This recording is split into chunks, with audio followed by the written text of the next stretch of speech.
seatbelt to rear naked choke.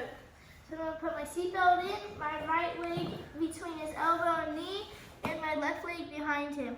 Now I'm going to roll over, and I'm going to put my bottom leg in first. Now I'm going to hip escape, then I'm going to put my top leg in, and I'm going to make sure my legs are above his hip.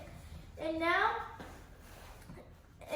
I'm going to bring his wrist down to his stomach, and then I'm going to put my hand back here and my other arm right back here. And now I'm going to take my other hand and put it on my arm. And now I'm going to squeeze my ear is ear to ear. I'm going to squeeze.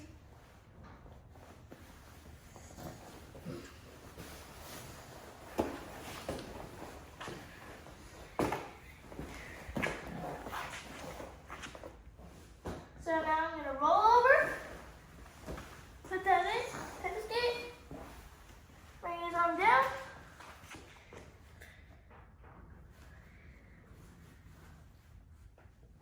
Okay.